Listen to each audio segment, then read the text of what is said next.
Hello, everyone. Me again in the truck. But hey, I wanted to talk about something. Just a couple comments, not gonna say too much. What is up with Deontay Wilder? Does anybody know? Is anybody else as concerned as I am? I mean, I know he's a grown man,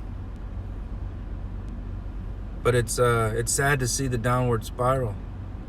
What happened? Is it good to have an ego that big? I think so.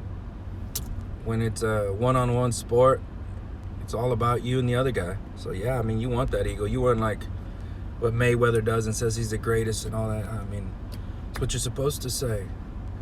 I think Deontay Wilder took it too far though. He's starting to believe that the world's against him. Starting to look more and more delusional and paranoia. I think they need to watch out. They need to check him out. Somebody needs to talk to him. I think it's probably the people around him. First it was the suit,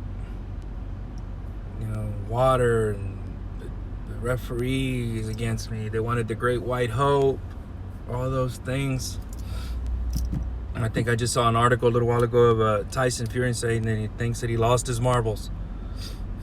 They're like, hey, there's another article saying, hey, Deontay Wilder says he's going to sue you for a breach of contract for not honoring the rematch clause. And I saw an article that responded by Fury saying he's lucky I didn't sue him for defamation. Probably would have lost $100 million. It's getting a little silly. I mean, somebody has to be feeling this, right?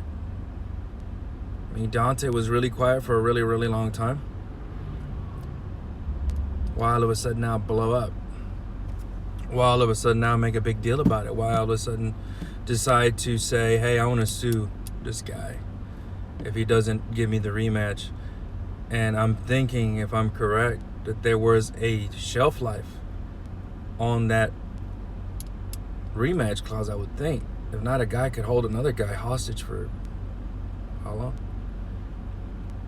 But back to Deontay Wilder. Why is he acting this way?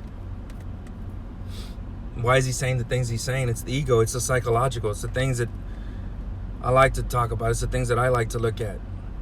I can't remember which trainer it was that said it doesn't matter how talented you are, if you have all the skills in the world in the ring, if the mind doesn't show up, those skills won't show up either. I don't know if it was Teddy Atlas or someone of that nature.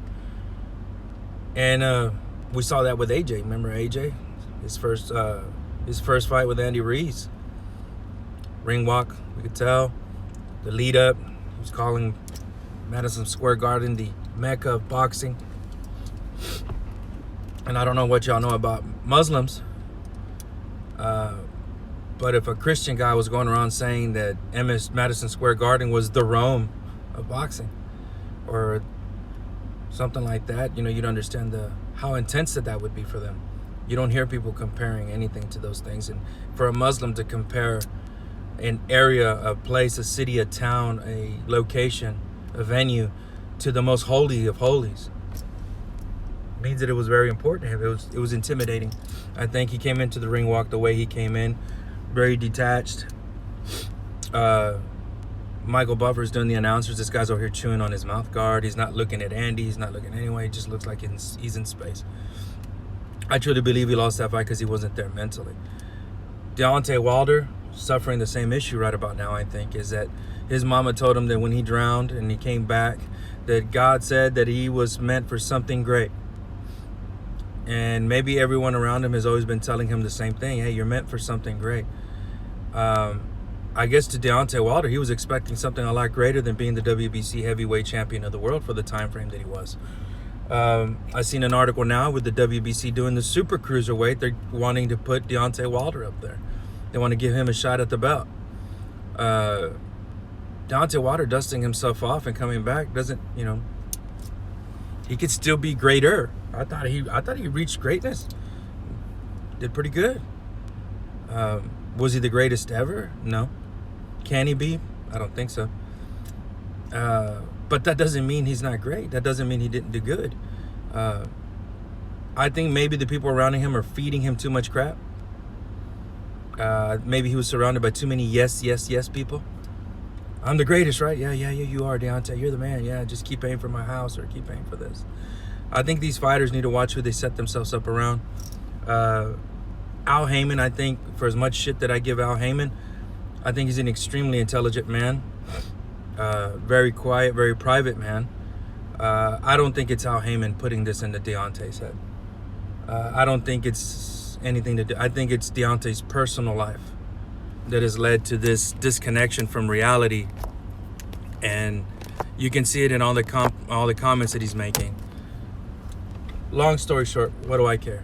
I do care because I love the sport. I love the Warriors. I love that they give themselves in the ring for our entertainment. They give themselves in the ring for their immortality, for money, feed their family, stuff like that. No problem. We shouldn't forget this guy just because he's not a champion anymore. We should not just, he's lost his mind. I really think somebody should go out and reach out to him. I think somebody needs to sit down and talk to him. Now he's talking about stand-up comedy. He just built a basketball court. I think he said he might even go basketball. Go ahead, no problem.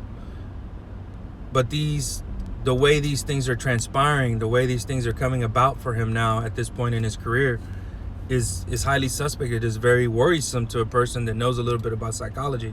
I don't have a degree, but I'm an observer. I'm a trainer. I'm a counselor. I do what I have to do for people.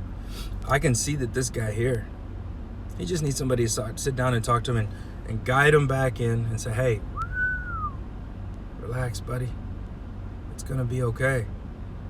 People lose. Dust yourself off, like my buddy here, Casual Boxing, saying. Okay, Casual. Yeah, dust yourself off. Come back. I find that the super cruiserweight division is perfect for a Usyk, for a Michael the Bounty Hunter, for a Deontay Wilder.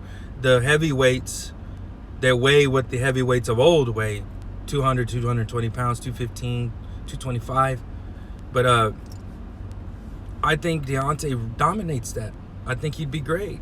Usyk would be great. These guys could bounce back and forth between super cruiser and heavyweight.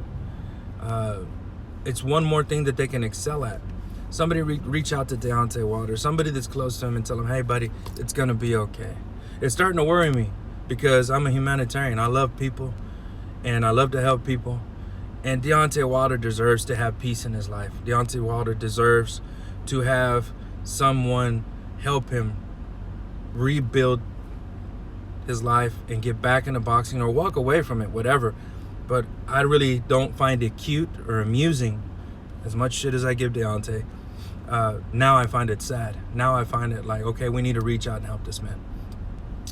Thank you for listening to me again. K Casual, thank you for showing up, man. Appreciate anybody who tuned in. Just me talking about Deontay Wilder and his madness. Hey, Deep 3, how you doing, Destroyer? Hey, y'all reach out to him. Send some stuff to Deontay Wilder. Tell him, hey, man, dust yourself off. Quit talking madness. Dust yourself off and get back in the ring. Y'all take care, man. Much love to all of y'all. Talk to y'all soon.